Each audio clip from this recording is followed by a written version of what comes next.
Relationships aren't always easy. And while everyone knows that, we sometimes forget. And it's good to be reminded of it. And part of the trouble is that we start thinking that our lives aren't so great, especially when we compare them to the lives of the people around us, or at least the lives that they present to us. Every picture they post on social media makes their lives look fantastic.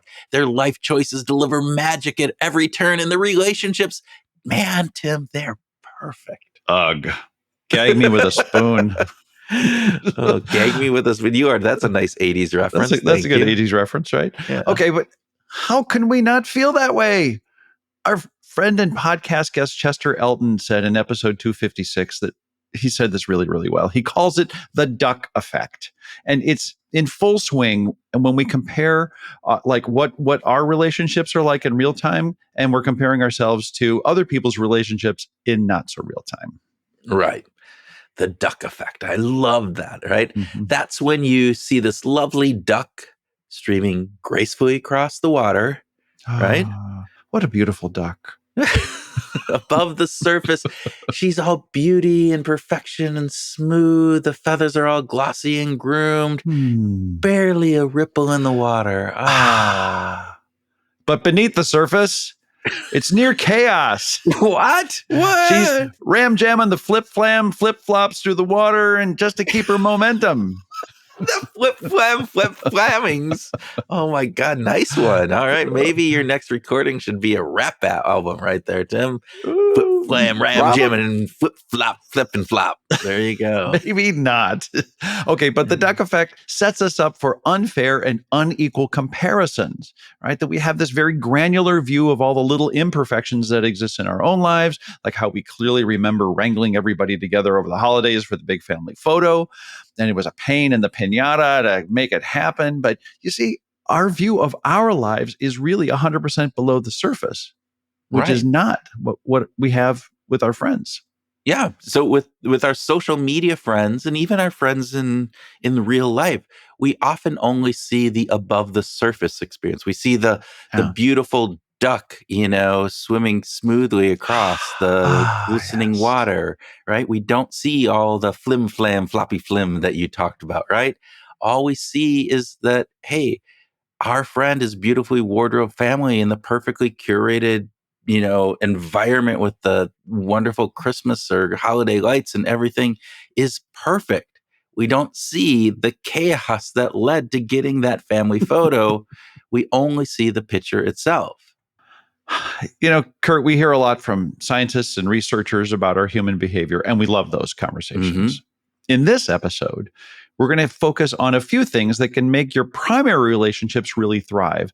And that information comes from a therapist, of all people, who has really paid attention.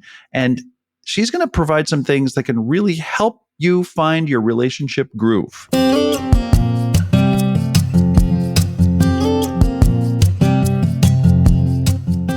Welcome to Behavioral Grooves, the podcast that explores our human condition. I'm Kurt Nelson. And I'm Tim Houlihan. In this episode, we're speaking with Rachel Glik, a therapist who works with couples to connect to something deeper than just do this, get that type of solutions. Yeah. Rachel is the author of A Soulful Marriage, Healing Your Relationship with Responsibility, Growth, Priority, and Purpose. And in her book, she blends traditional psychotherapy with the wisdom of ancient mystics to provide a guidebook for couples seeking to strengthen and heal their relationships. And her goal is to create a deep and meaningful spiritual connection that has endless growth potential. It's some cool stuff. It is. And in our conversation with Rachel, we discussed how the foundation for a strong relationship begins with individual growth, self-awareness, and taking personal responsibility for your own happiness and well-being. Yeah, the always put your own air mask on first, right? We also discussed the importance of embracing friction and conflict in ways that are not necessarily negative, and how they can be opportunities for growth and deeper connection when approached with the right mindset. Yeah. Finally, we discussed the value of finding purpose and meaning in your own life and in your relationships, and how that can enhance the overall fulfillment and connection between partners. We might even talk about being in the love seat. The love seat, not the hot seat, Tim. I think you're always in the hot seat, aren't you? Yeah, All I right. usually I am. guess you'll just have to listen to hear what that's all about, listeners. And if you haven't checked out our YouTube channel, we urge you to do so. That way you can absolutely say without a doubt that Tim and I have faces made for podcasting, not YouTubing. Clearly. So we're releasing this episode during the month of love with the hope that you can grab a couple of cool ideas that will help you find your relationship groove. And to do so, we encourage you to sit back and relax with a cup of relationship mysticism and enjoy our conversation with Rachel Glik.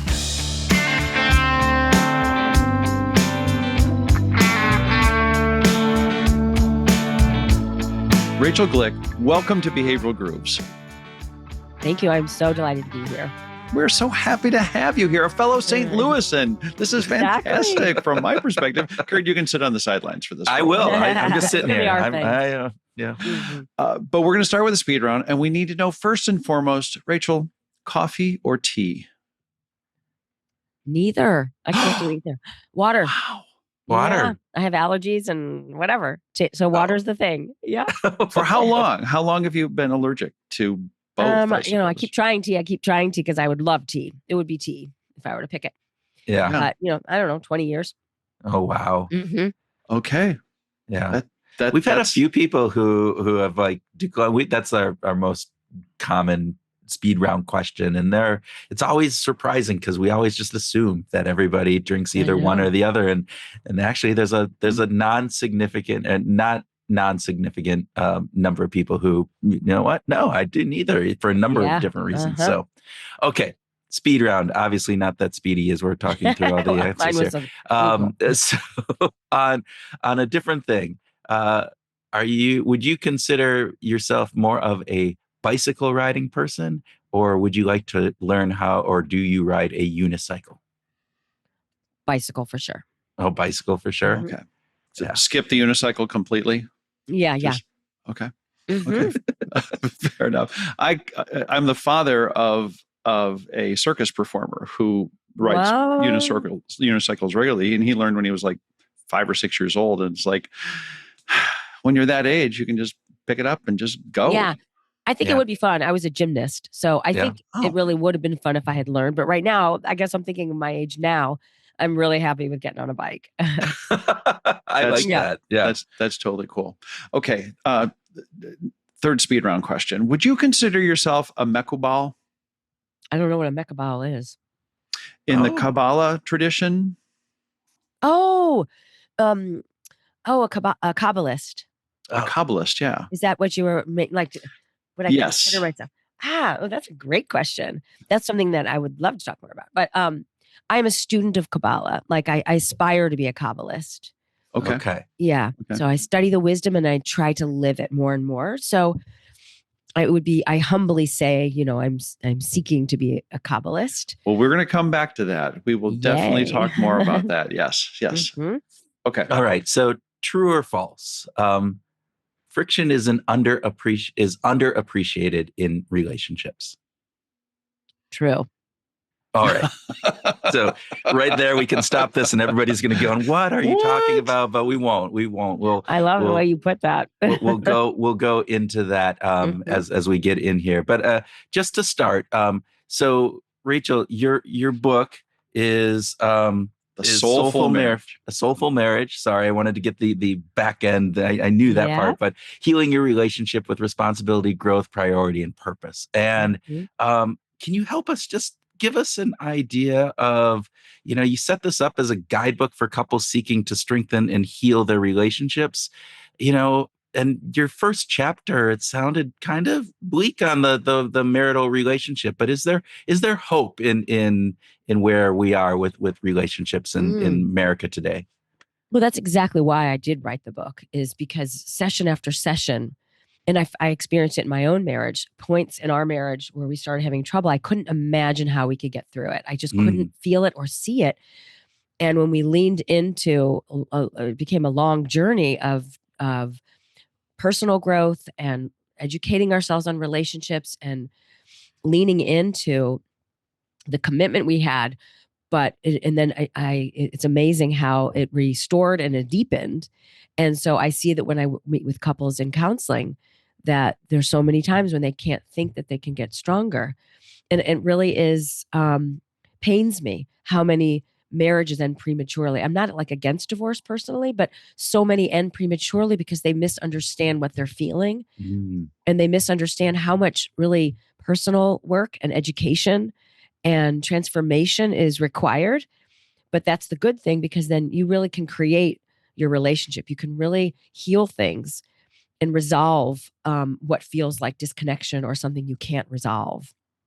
So did I hear correctly that you were experiencing challenges in your own relationship, and that you found a path through that? And did that sort of become the foundation of the book? Yeah. Or did you already kind of know, well, these are things that we should be doing. Maybe let's try that. It started like when someone asked my husband when this book started idea, and he said the minute we got married, like it really was, this is the journey. And I was so sure about him, and I still am. But and so I just had a lot of misconceptions. I just thought I was always going to feel the way that I felt at the beginning. And people would say, it changes, and I just didn't believe it.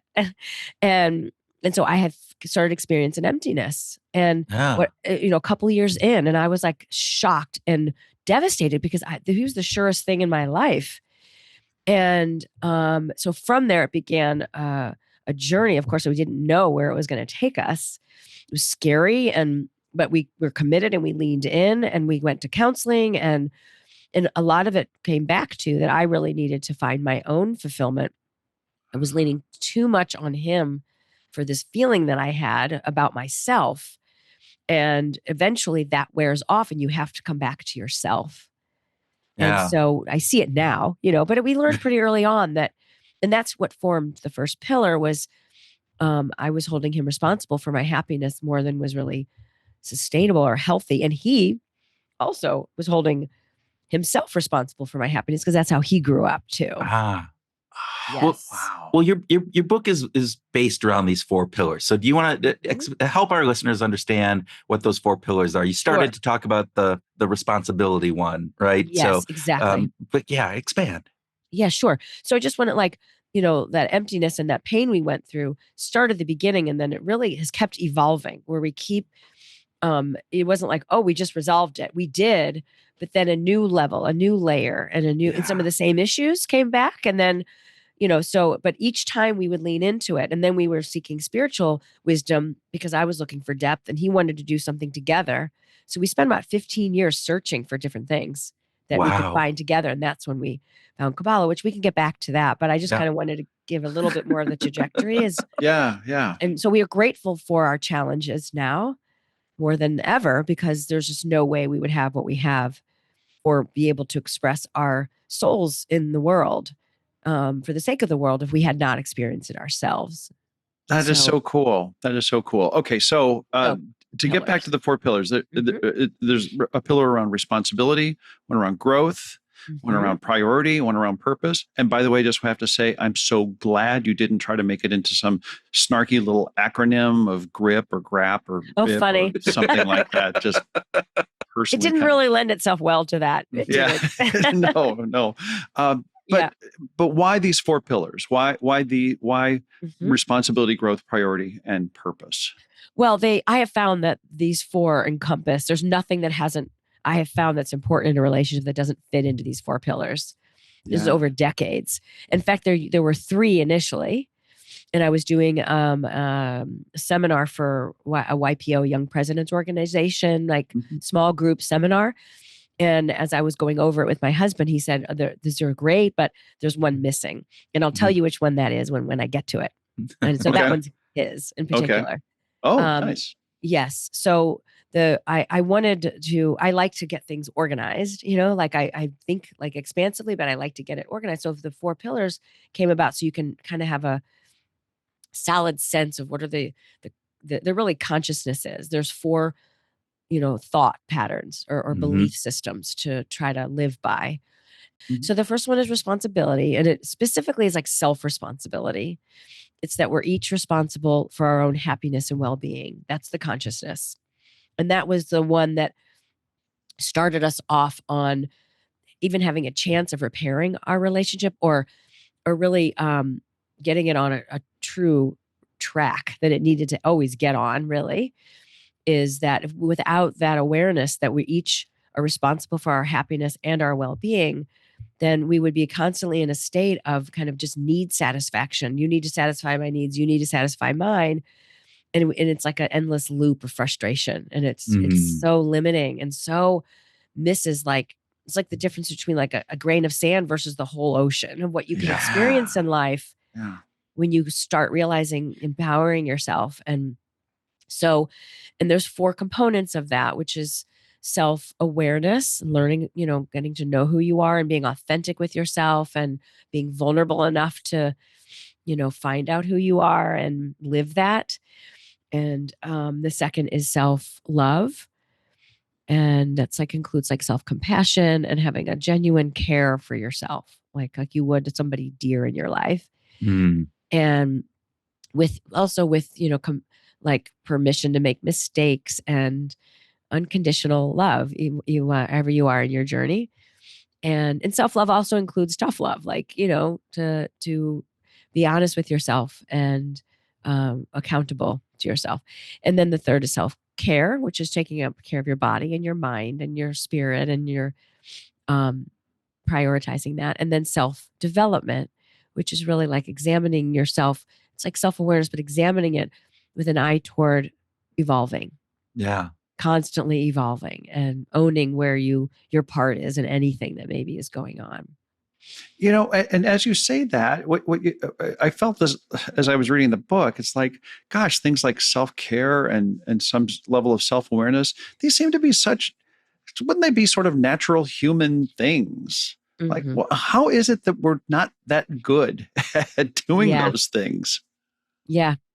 Well, I think we're wired to respond to our external environment, and we seek, and this I learned most deeply from Kabbalah, is we seek instant gratification. We have 2 parts of us. We have an ego, or a body, and then we have a soul.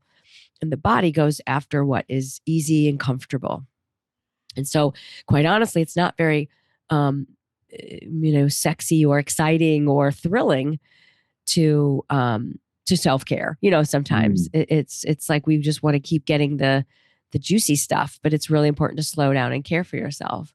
And then self-love, I think, is hard to internalize. I think inherently we have a sense of shame as humans, and that there's deep secrets about that, and it can be relevant for how you grew up, but it also can be part of the nature of being a human as we deal with an emptiness. And so, and a fear of not belonging. And so that creates a lot of unconscious wounds around not feeling worthy or not feeling valuable and feeling less than, or feeling like we have to show up in some way in order to fit in or to be worthy of love. Yeah. And so can you go, so the second pillar is growth. So help us understand what that pillar is about. Yes. And it blends right in, because the self-development piece is the growth. So, and it can be in all those things that we need to work on in pillar 1. It can show up, pillar 2 is when you start taking what you're dealing with in your own relationship with yourself and you meet it against your partner. Yeah. Like your own individual selves start going, okay, let's see how it happens when we try to come together or bounce off each other or mirror or whatever. So growth is, the consciousness with growth is that we use our friction to grow individually and closer together.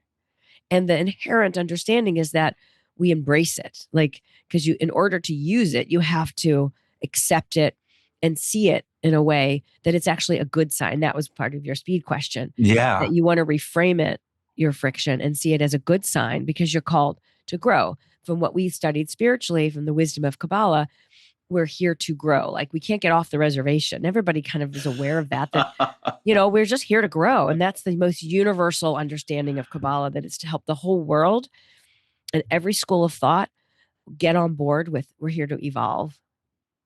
And so growth is where the relationship starts to sing, and that you you see a different purpose of coming together. It's not just about resolving something and getting relief, even though our inclination is we just want to resolve it fast, is to really lean into it, or embrace it and take your time with your friction. And that's going to all really and be influenced by how you approach it. It's not just you're supposed to just keep, being aggressive or, tirades, or it's more of like, how can we slow down and learn a process that unpacks what's happening here between us Yeah. in a way that we each get a takeaway for growth. Yeah. Yeah. So friction to a certain degree then is like a marker to say, here's an area in our relationship that maybe we can expand, we can grow if we reframe it in that perspective. Would that be the appropriate interpretation? Absolutely. Yeah. Absolutely. And it also kind of calms us down. Like my husband and I just was a couple weeks ago that it doesn't happen as, we've been together, married for 36, but together for 38. So we don't have as many of those friction points. We've worked on them, but it still happens. And so yeah. maybe 2 or 3 weeks, it's just right. I don't know. You guys find that too. It's just they're recurring, and we're human, and that's good because you want to keep growing. You don't want to just be done, But we had to remind ourselves, even when we were like both having our own reactive experiences, that this is good for us, that this is going to help us get closer and help us grow. And let's remember that. But we still needed to separate for a little while in our own house, just to kind of, I needed to take a shower, and he needed to organize his closet. Like we just kind of did some things to get our own, brain, get in the right part of our brain. Yeah. Yeah, it's cool. I think we should spend just a minute on the Kabbalah. That you've used the term a couple of times. It's a form of Jewish mysticism that has a rich history. But can you give a little explanation for our listeners so that they get grounded in it? Yes. Well, the first thing I want to clarify is that it is often considered Jewish mysticism because many of the Kabbalists were Jewish. Mm-hmm. Or, from that lineage. But there are Christian Kabbalists as well. Oh, so it's actually from the lineage of the Kabbalah Center that we started studying together 20 years ago. That's where we've learned that the lineage, it is universal, and it is anyone who has it intrigues to you, or interest of you, or it's in the soul, and that just means that you have something in your soul that is what's considered more of like an Israelite, not necessarily Jewish. And that just means you're wanting to, you recognize it. It's in your soul and you recognize it. And you also feel a sense of responsibility for healing the world. And so that tends to come together. A lot of people want to heal the world, but may not be drawn to the wisdom. And that's great. But those who study Kabbalah, it's something about the wisdom just sings. It's just like, it's so beautiful.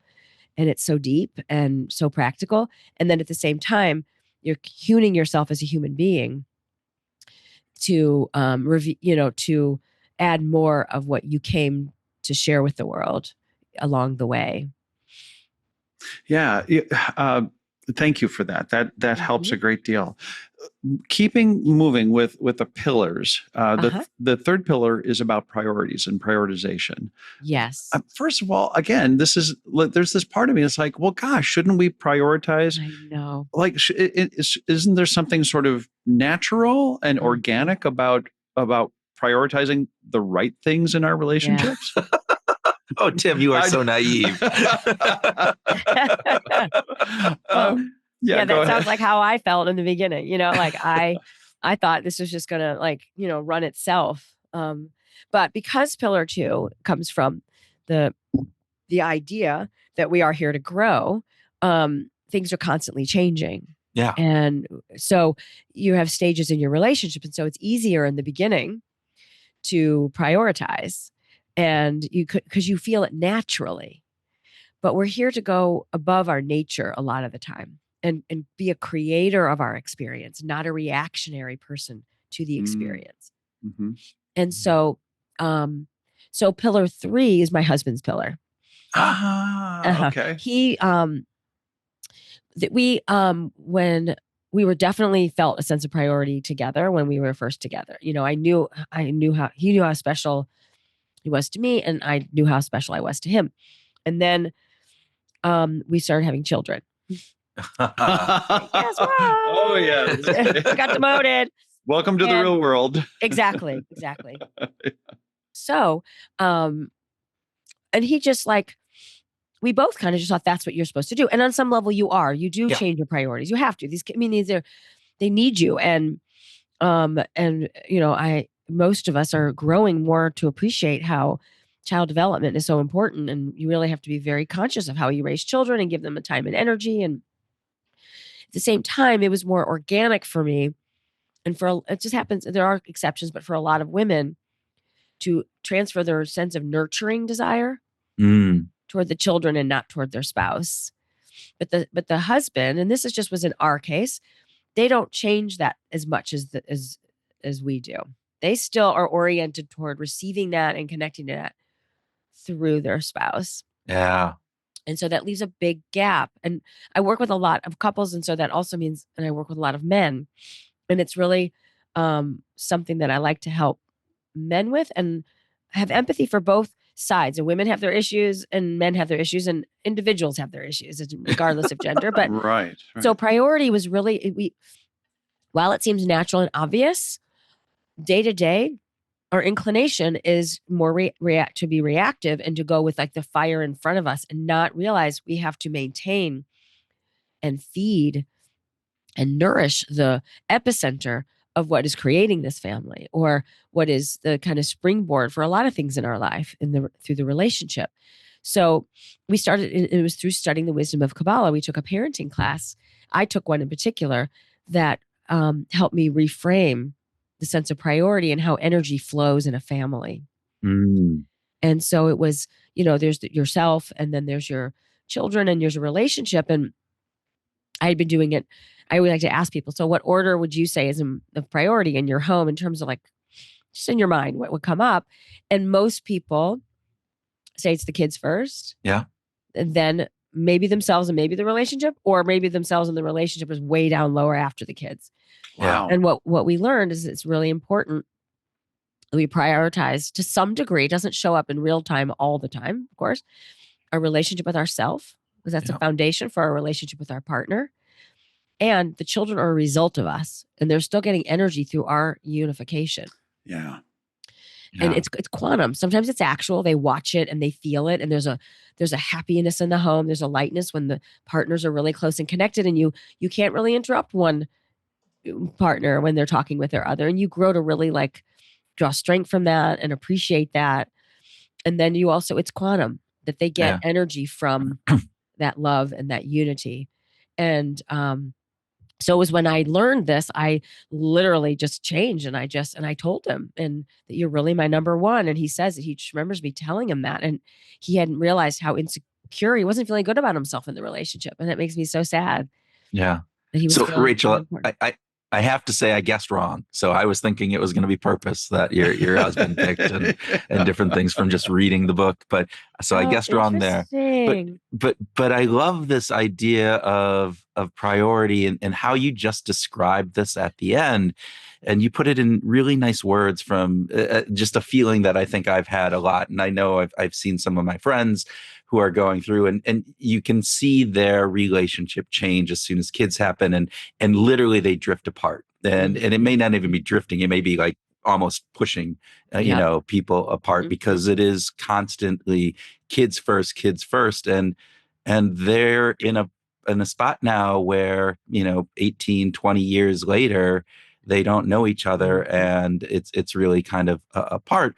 But I think to your other part of that again, I think is really interesting, is you talk about the impact that it has on the children, and seeing that this idea of having this positive, loving relationship that they're seeing as a priority influences how they see relationships and how they could be, and how they're going to then model themselves at am I getting that correct as part of that too? 100%. Absolutely. Okay. And so many of the things that are in the book and what we learned from studying the wisdom of Kabbalah, blended with what I've learned in, marriage psychology and things, is counterintuitive. So when it just is like, we often have just limited, similar to like Daniel Kahneman, like we see very little of reality and we're blind to how blind we are. Yeah. Welcome to the human race. Huh? Exactly. And so one of the things that's in the priority section that's in the book is I asked friends and family members who I viewed as having a really close connection where they prioritize each other. And I asked them, how do you know that you're number one, that you're the most important, the consciousness is we make each other the most important other person in our lives. The other meaning other than your relationship with yourself.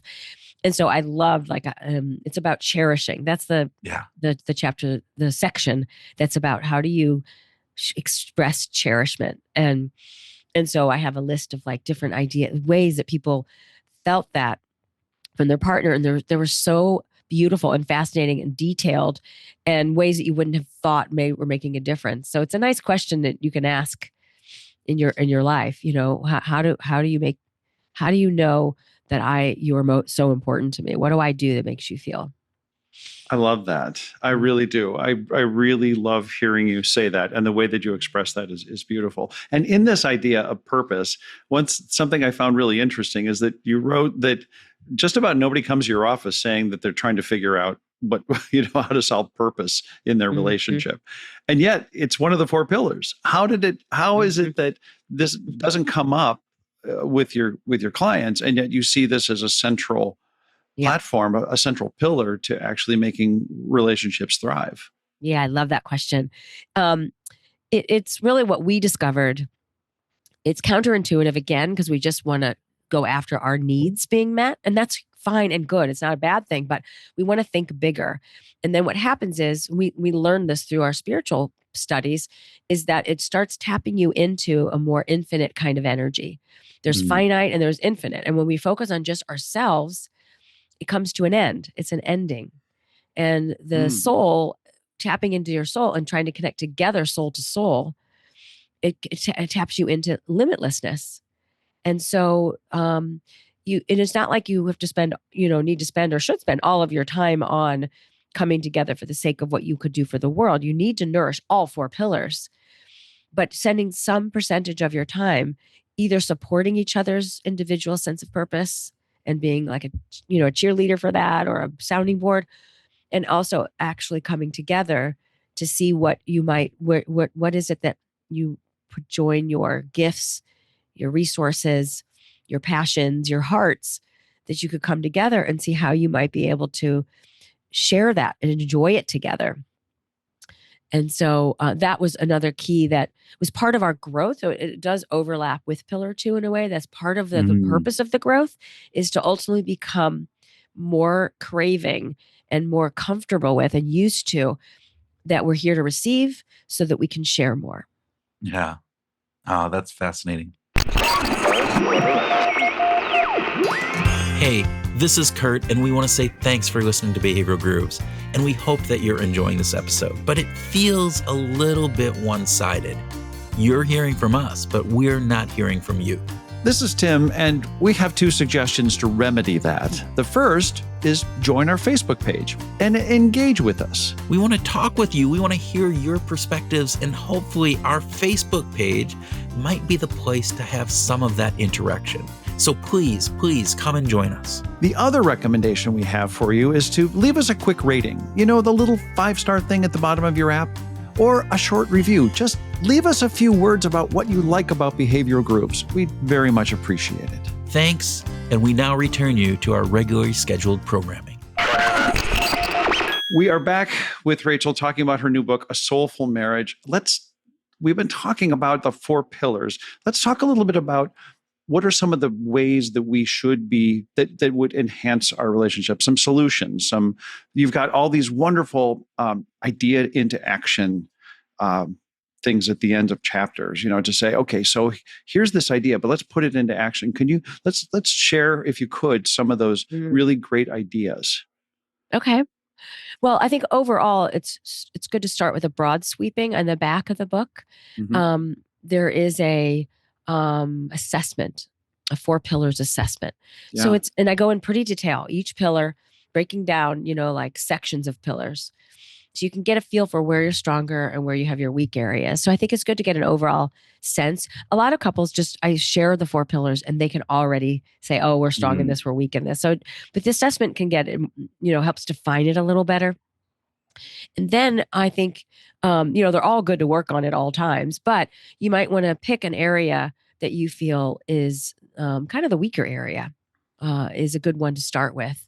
And so let's say I also have something in the book that I call the marriage wheel, or any long-term relationship wheel. And that is a good, I have fun with that one. That was like a download from the creator. And I was like, thank you. That is so cool. It is actually so for listeners, it is a picture of a wheel, and you have a hub, and you have the tire part of it, and you have these sections, 8 different friendship sections in it. And so it's a fascinating component. And so keep going. I apologize to interrupt. So that's another, that's fine. It's another way to assess, is to look at that, all the different friendships. And that's what I have found is that, in modern relationships, we expect so much from each other. We're really here. It didn't used to be that way, but we've evolved in the way that we need to be, emotionally connected and do our finances in a good way, and parenting, friendship, and how you deal with your in-laws and your community, and like, there's just so many facets. So that's another way, like as a broad sweeping way to begin, is see where are we already strong? Let's appreciate what we do have, and where might we need some work. And then from there, I would just kind of be, it would help to get like a specific question. Like, a lot of what people are struggling with is they feel that they don't really handle their conflict well. And they don't have a good format for talking about. So I introduce, in the growth chapter, I introduce the marriage wheel as a way of like, first, like, let's identify where the problems are. So let's see, what are all the facets, and where are we bumping? And then from there, if you don't, that's where the tire is communication. Communication isn't enough to take you there, but without it, you cannot work on any of those facets. So it's just like a beautiful marriage between the two. So a lot of times I think it's really to learn how to become a better listener, and how to listen for ways that you can use your conflict, or your disconnection, or your differences that you keep bumping up against, of needs or whatever, how you can use those to actually create breakthroughs in yourself, and also breakthroughs in your connection. Yeah. Great. You talk, actually, in the communication part, you talk about the 5 W's. I thought that was really, really wonderful in the way that you do it. It's the what, or the why, the what, when, whether, and the way. So for our listeners, can you help kind of explain the 5 W's? And then the way, it seems bigger than the others in a certain degree, right? You have a whole chapter about that. So can you expand on, exactly. just kind of talk through, just really overview the 5, and then kind of maybe dig in a little bit on the way. So the reason why there are other questions is because it's already back to pillar 1, which is that we're responsible for knowing ourselves and getting in touch with what it is that's happening inside of us, and approaching the conflict with more consciousness versus just, autopilot reactions. And that takes effort. So it's one of the things I hope to impart, is that it's normal and good. Like I tell couples that I still to this day put a tremendous amount of effort into making sure I use the right words with my husband. It doesn't, that is just like, we have this myth, this misconception that it shouldn't be this hard. But no, everything that's worthwhile, you have to put effort in, so just accept it. And it doesn't mean something's wrong. It's just, so the why is listening within for why do I want to say something? Why is this important to me? And why would it, that's even more like self-examination. Yeah. Yep. Yeah. In some of these, you could adjust the W depending on how you ask the question, but it's getting at those same things. And then the what is like, what is it that's actually really bothering me? What is it that I want my partner to really hear? And what is it that I want to accomplish? What's the purpose of me bringing it up? Which could also be a why, can kind of back and forth. But often we don't even really know what we're thinking or feeling or needing. So we really need to know what's the what, what's the main message? Because sometimes we just are venting, but it can be helpful to get to what is my main message. that I'm wanting. I'm wanting more time with you, or I'm feeling, insecure. I'm feeling like too criticized, whatever. Like, what is it that you want to communicate? And then the when is really important, because you need when is a good time in general. Like, the nighttime is generally not a good time to get into discussions we're exhausted and we don't have willpower anymore. And, or when is my partner's circadian rhythm, if they're optimal. My husband is such a morning person, so, and, it doesn't have to be now, but when would be a good time? And certainly when I am calmer. Yeah. When I have gotten more self-awareness and I remember all the things I love about my partner, and I remember what I receive in this relationship, because we get blinded and think we're not getting anything, I'm only the one giving, Yeah. Yeah. Well, of course. Yeah, that's right. And then the weather is really important, because sometimes things are not necessary to talk about. Have you had a lot of conflict recently, and does your relationship need a break? Is it really something that you can just give it some time? I mean, there are certain things with my husband that I let go of bringing it up. Um, and then it came back around maybe months later, but it was a much better opening for it. It was like, it just was this layup for it. And sometimes, like, you know what? No, it's just me seeking him to make me happy. I think I just need to do this work inside myself, and magic can happen. Like, when I have restricted the urge to insist that I bring up something now, and I just paused, and then all of a sudden he came downstairs and said, "You know what? I'm really sorry the way that I said that." Like, and it's Yep. literally magic. Yeah. You are playing with Yeah. energy here. When you restrict the urge to let your ego take over, you awaken this unlimited energy, and then it's always better. And that's what we learn from Kabbalah too, is that it's not going to be logical sometimes what you do. Often the best approach is illogical. So that's the weather, and that gives you the at least a step to consider. Should I even bring this up? Yeah. And you don't want to wait too long. Like, another thing that couples, and we can get into it, is where you also kick the can too long, and that's not good either. So Yeah. There's finding that Goldilocks moment, right? That's certainly better.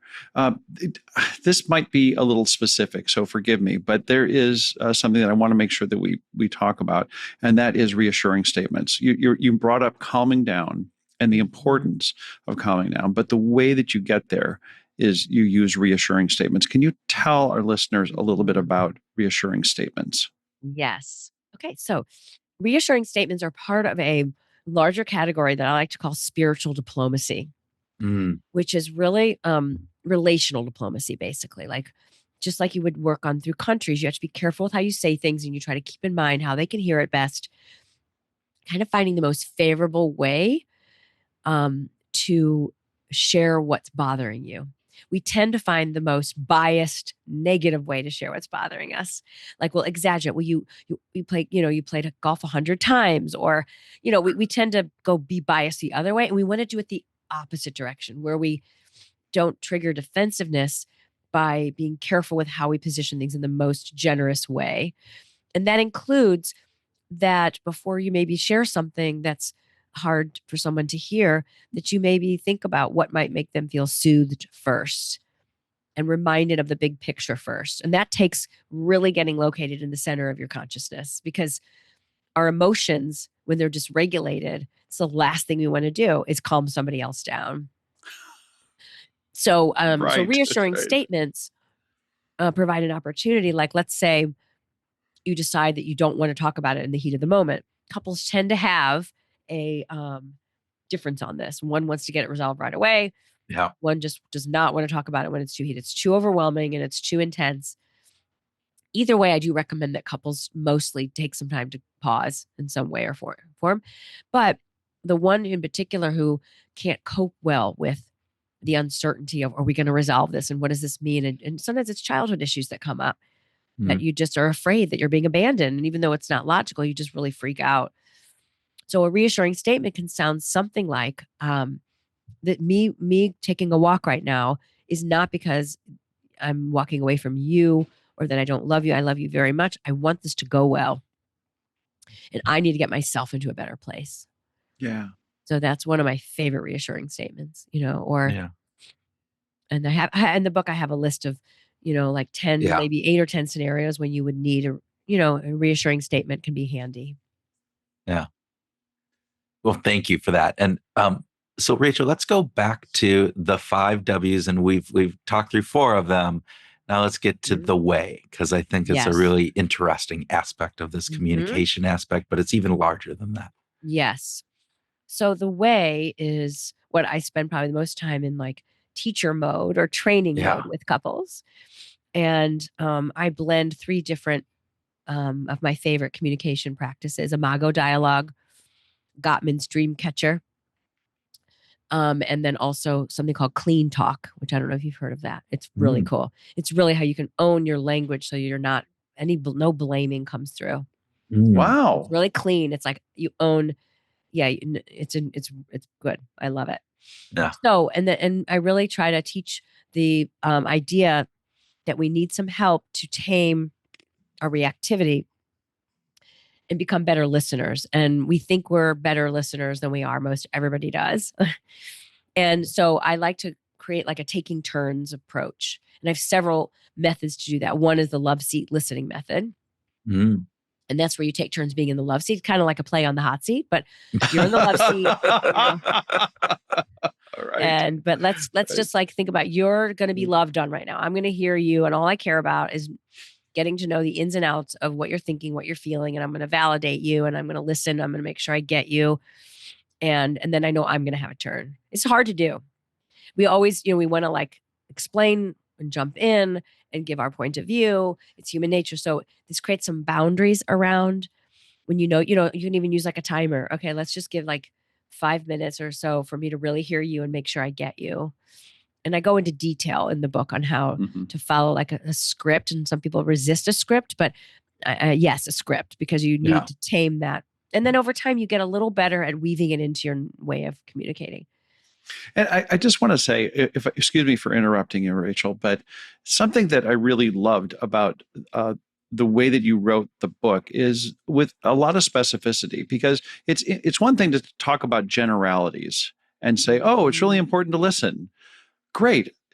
Tell me something I don't know, and right. But what you brought to this was some very specific examples, and I'm just going to kind of love on the ideas to action stuff, at the end of the chapters, because there's this really wonderful aspect of this is how you can apply this is something that I think is really terrific about the way that you approached it. So just want to say thank you for doing it that way and for sharing these with us now. I was really trying to recreate the experience people have when they come into a counseling session as close as I possibly could. So I chose specificity, and I really tried to imagine if somebody were reading this, like what I would be saying to them in a session, what I would be coaching them in a session, because a lot of people can't afford counseling, or they're not ready yet for that. They feel like it's too. Unfortunately, people view it as we're really in trouble if we go to counseling, and not at all. Like, you can learn so much in counseling. Go when you're doing fine, But I'm just trying to reach people, and the pain of a session ending and more people not having access to it is what really motivated me to really push through and make the effort to write the book. We're glad you did. Thank you. Yes. Thank you. So, so we've got the mother of all W's with way, right? And you mentioned earlier that you felt like a reader could come to the book and say, my issue, or I really feel like the thing that I want to work on is prioritization, or something like that. You don't feel like. So what I hear you saying is that you don't need to pick up the book and read it cover to cover, start to finish, in order. If you felt like you had a specific need, you could kind of pick and choose. Is that about right? Yes, absolutely. I really encourage people to read a book the way they like to read a book. And, because I know that the way my neurology works, I often will jump around. It's like whatever is feeling intuitive or moves me, I'll do that. But I know people who have already had access to the book on the early release, and they just really like to go straight through. So I think they're both good. But I designed it with them and the hope that it would be like an encyclopedia. Or like you can go back, you can read it section by section in any order you want. If something really stands out to you, like I have a section on on the wounds we incur. Yeah. And betrayals of trust, and how, a couple going through that, they may not want to spend any other time but going straight to that. How do you repair and heal from infidelity or from other kinds of, there's like 9 different kinds of betrayals that we can experience in a relationship. And so I think you should really honor what you feel, you need. But I would hope that you read the whole book eventually, because it does kind of all create a whole symphony of sorts, that one interacts with the other, and they're all important, taken as a whole. So speaking of symphonies, did you listen to any music while you were writing the book? No. I didn't. I was in a quiet room that was filled with windows, and I was talking out loud, talking to my soul. Yeah, I get really distracted with music. I love music, and that would distract me. Yeah, you and me both. No, but I love music. Yeah. Yeah, Kurt can listen to, like, he can have music blaring all the time, and well, not all the time, but there are times where I can do lots of different types of work with music going on. If it's deep thinking, contemplative, no, that's distracting. But if it's the more of the menial, I just have to, type the stuff up that in the spreadsheet that I'm copying over from other things and different aspects of it. So, so one of the questions that we end all of these shows in talking about music. It's a mix-up that we had early on in our in the name of behavioral grooves. Tim thought the grooves part was about music, and I thought the grooves part was about the grooves in our brain and the habits and routines and different pieces that we have. And this mix-up delightfully persists. It delightfully persists. So we ask people about music as part of the ending of each of these episodes. And one of the questions that we often ask is, if you were not stranded, if you had the opportunity to be on a desert island, but with that, you could only take 2 a musical artist catalog. So their entire collection of everything that they've ever recorded, you get it digitally. That's your iPod or whatever it is. And it has everything that they have on there, that they've ever done. What 2 artists would you choose to take with you for that year that you get to spend? What just came to mind was Joni Mitchell was one of them. I just can't tire of her. Yeah. And that's really near and dear to my husband too. So that one. Yeah. And then the other one is this kind of more current artist name. He's, I think, a European, Nick Drake. And we have a son who has such diverse, and he's a musician himself, so he turns me on to so many newer artists that are like in the kind of folk category, I would say. So Nick Drake just comes to mind, that I don't tire of listening to him either. That's so interesting. Yeah, that's an interesting combination. I can easily see the Joni Mitchell because of the breadth. Tremendous. Like, there's never a day that I could grow tired of Joni Mitchell, because one day it's jazz, and one day it's folk, and one day it's got kind of a rock groove, and there's a lot of variety in that. And we are novelty seeking. So, what about you guys? Am I allowed to ask you? Oh yeah. No, Tim will pick some, pre-1970s musicians. That's my husband. Yeah. Oh my gosh, yes. No, not today. I might. Okay. Yeah. Who is yours today, Tim?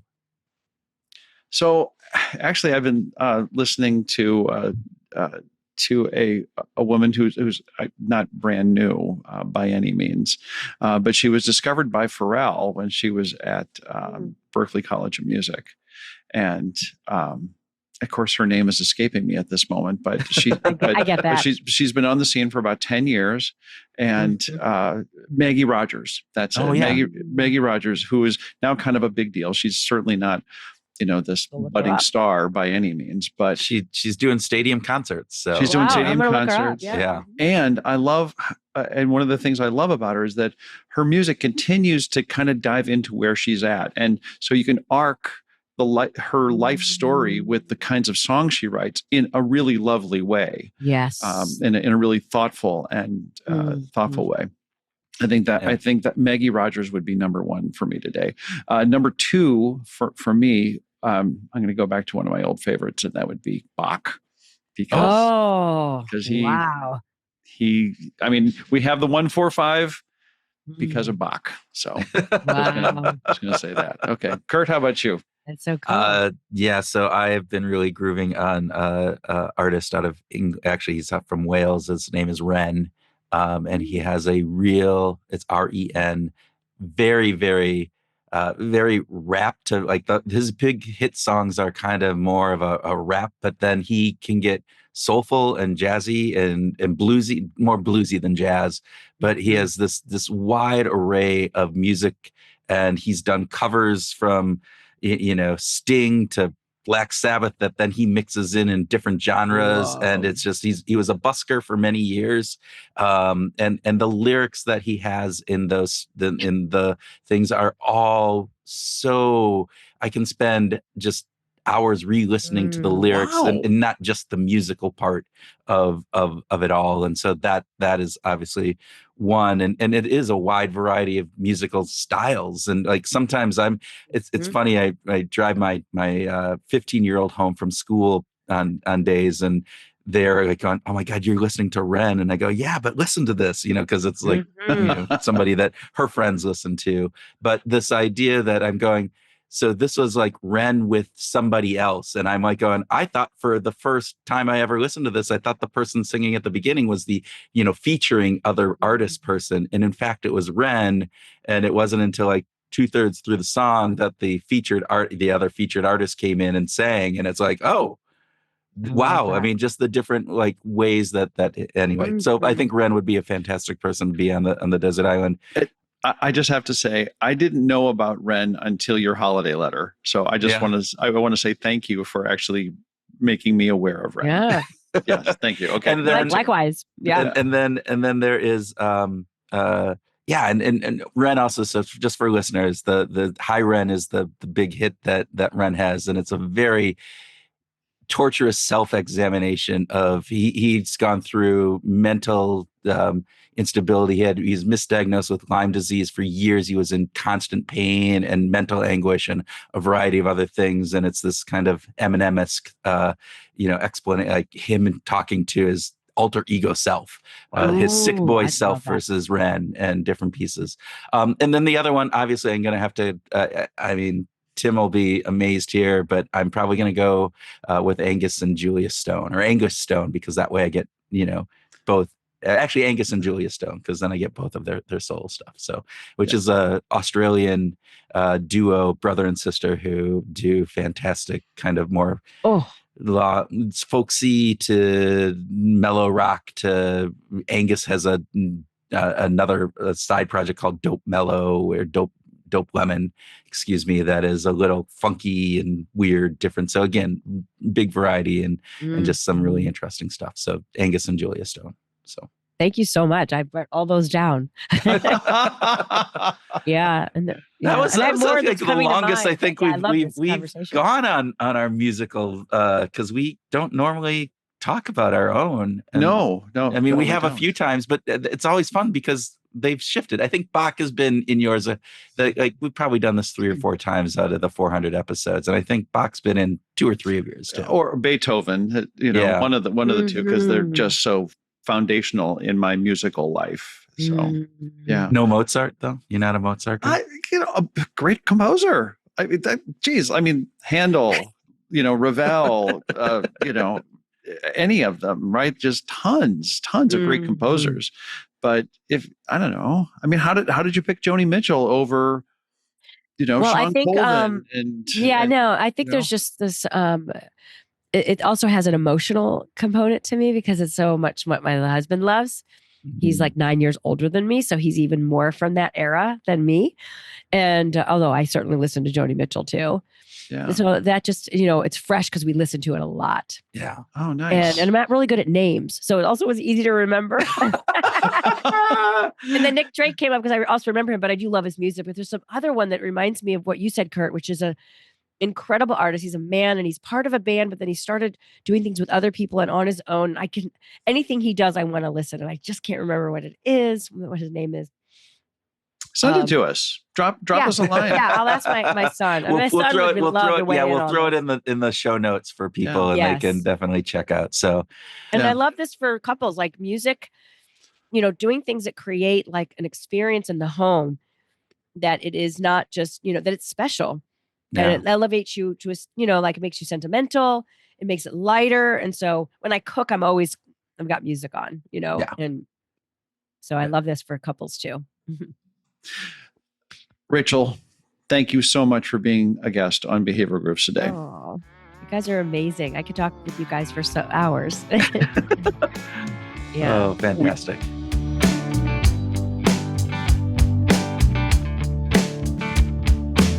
Welcome to our grooving session where Tim and I share ideas on what we learned from our discussion with Rachel, have a free-flowing conversation, and groove on whatever else comes into our wonderful, loving relationship brains. That's just so happy.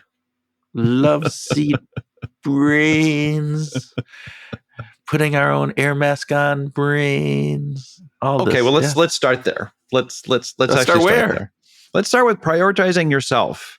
This is a great message from Rachel, as far as I'm concerned, that I think it's just too easy for some people, not all people. Some people are really good at prioritizing themselves. I just don't believe that they're in the majority. My perception is that most people, because we're social animals, we're thinking about, well, to some degree, pleasing others.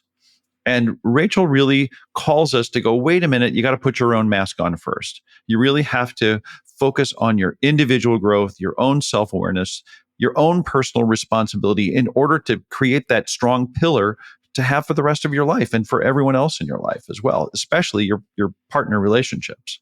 Yeah, and I think you bring up a really good point of that's important to have, because if you don't have that strong foundation, then the relationship itself is worse off. So even if you are focused in on the other person, there's not that grounding that you can have. And it leads to long-term, negative consequences on that. And that personal responsibility, I think, is a big piece of this, is that as Rachel said, this is, relationships are work.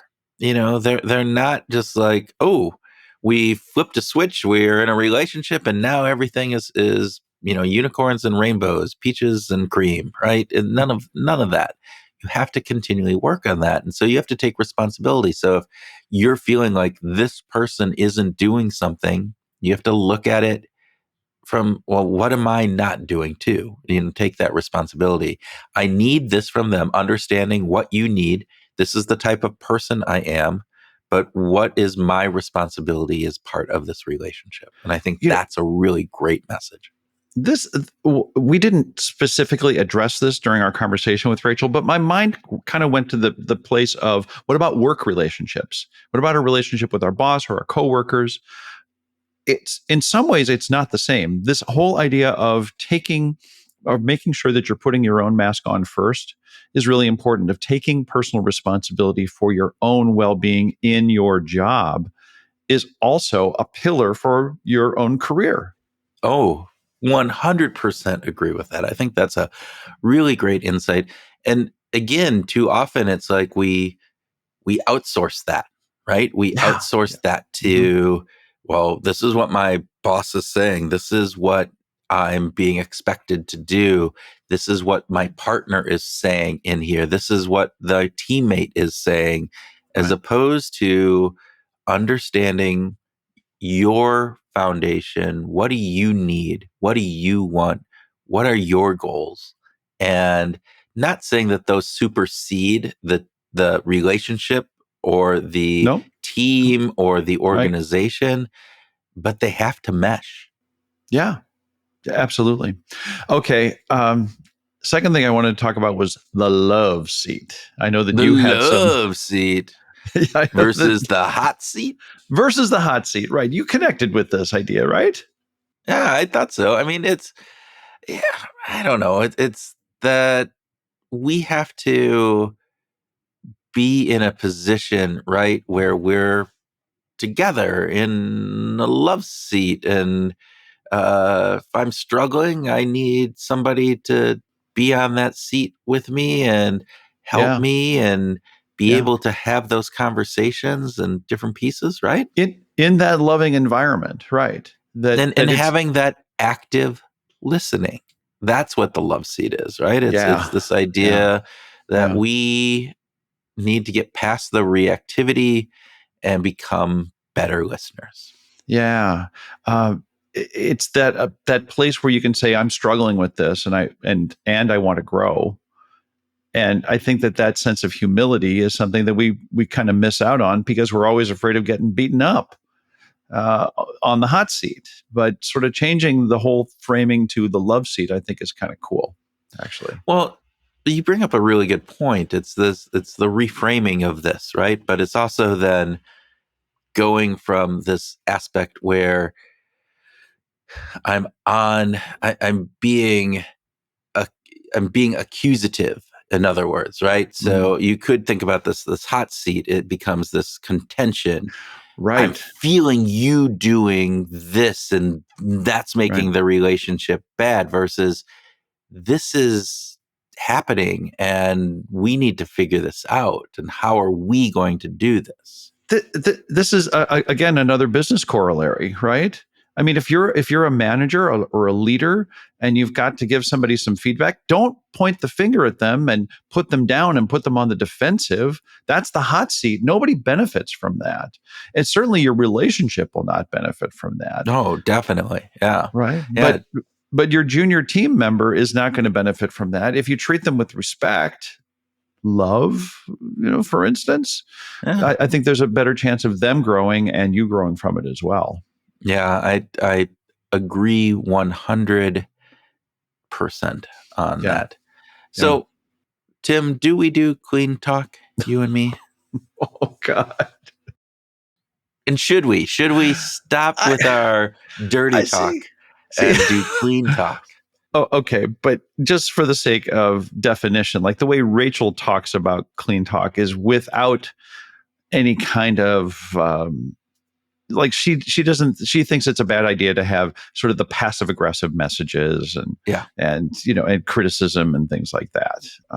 And I don't feel like our kidding is passive aggressive. I think that's actually just good natured ribbing. Oh, it's just aggressive. It's not passive. No. Right? Is that? How do you think about it, Dr. Kurt? So actually, there's an interesting aspect here, because we do it knowing that we love each other and respect each other and have this great, affinity, and that it's not intended to be a negative aspect. It's there for a joke. It's there for fun. It is there. And we do have, I think we have a strong enough relationship that, we cross over that line, maybe a little bit too much, and we can call each other out on that. Like, you know what? That one was a little too far. Okay. I'll pull back. Right. So there you go. Like our faces are made for radio and not video. Well, and usually that's true. Though part of this is that we don't just do it like you're not ribbing me and I'm not ribbing you. We're often ribbing ourselves. Yeah, and that's very true. This idea that we give as much as we take, and we put it on ourselves as much as we put it on each other, I think is part of that. So, is there anything else that you want to groove on? Just I thought the part that she talked about embracing friction was really interesting, because again, it's a mind shift. It's this component where we don't have to view friction, those moments where you're just like, why the hell are they doing that? And it's like, that just ribs me wrong, or that bugs me. And okay, fine. That's insight. That's knowledge. What's going on? Let's explore that. Let's have some compassionate curiosity around that. Let's have this be a moment for us to grow, to figure things out. And reframing that friction as from a negative to a potential positive, I think goes a long way in making relationships better. The musical metaphor for me is that dissonance, right? That if friction were dissonance, then, and you have a chord that's dissonant and it feels like, that's not quite there. It's like something's wrong with that chord. It's not balanced and harmonized, right? But but that gets us to harmony. And the contrast helps us appreciate the harmony more. Like when we get to that resolution musically, it's like, we got there, that chord resolved. That's perfect. That feels so good. And I think that there's something good about having in the rhythms of our life a bit of friction, a little bit of dissonance, a little bit of disharmony, in order to actually help us appreciate what those times of harmony and stability and balance and stasis are about. Does it say something about me that I like music that's a discord, out of harmony? What if the interpretation of that is that allows you to get out all of your dissonance in those songs, and then you come back to your regular life and it's just rainbows and unicorns? Maybe. If only that were the case. All right. Any other pieces that you think key points we need to cover with our conversation with Rachel? No, it was fun. It was good talking to her, though. Yeah. Cool. I just want groovers to know that we always appreciate a good rating or a nice review. Yes. And even if you give a frictional review, we can learn from it. So not that I like those, right? But we'll get out of that discord into harmony, hopefully, if you go from there, right? Beautifully said. So if you're someone who's checked out the past 2, 3, 4, 5 episodes and you haven't left us a review yet, join the other reviewers and let us know your thoughts. Those reviews, they don't make us any money, right? This isn't a money-making thing. Why do we care then? What? Forget it. Don't leave a review. It's not making us. I thought it was getting us dineros. Come on. It allows other people who are interested in the why we do what we do story that we talk about. It allows them access to it because the algorithm then gets clicked and it says, you're looking for a new podcast. You might want to check out Behavioral Grooves. So that's why we ask for ratings and reviews. There's a really damn good reason, and it helps broaden the story. I mean, we already have listeners in 140 countries, which is pretty cool, right? Yeah.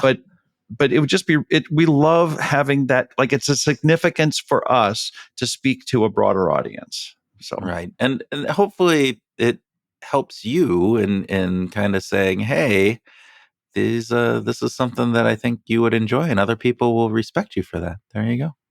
So you build your own significance. All right. You put your own mask on first. I don't think that's how that works. I don't think that's how it works. No. We're going with it, right? We're going to run with that damn metaphor forever. All right. So, and then remember that we also have the YouTube channel out there where all of these episodes are getting posted. Many of them are not just the static image, but they actually get to see us out there on that. And they have shorts and various different things. So check it out and subscribe. You'll love it. Promise you, in this month of love, you'll love it. And with that, we hope you find yourself in the love seat this week and that you can use that to help make you and your partner find your grooves.